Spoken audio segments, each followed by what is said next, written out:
সবচেয়ে বড় ফেরেশতা যার 600 পাখা, জিব্রাইলের রব, সেই রবের প্রশংসা আমি করছি।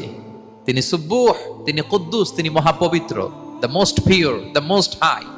এভাবে বিষ্ণু ইসলাম আল্লাহর প্রশংসা করতেন। তিনি আরো পড়তেন, আল্লাহুম্মা গফিরলি যুনুবি কুল্লাহ দিক্কাহু ওয়া জুল্লাহ আউওয়ালাহু ওয়া আখিরাহ আলানিয়াতাহু ওয়া সিররাহ।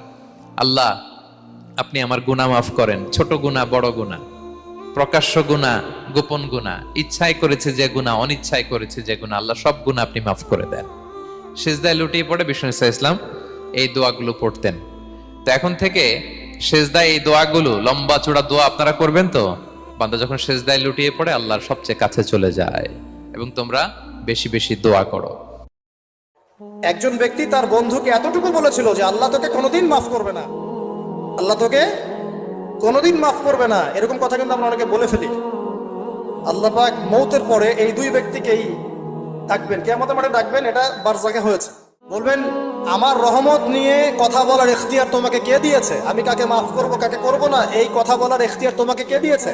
আজকে আমি তাকে মাফ করে দিলাম, তোমাকে জাহান্নামে দিয়ে দিলাম। চল। অতএব আল্লাহ রাব্বুল আলামিনের এই বিশাল রহমত আমরা পাবো, আশাবাদ ইনশাআল্লাহ।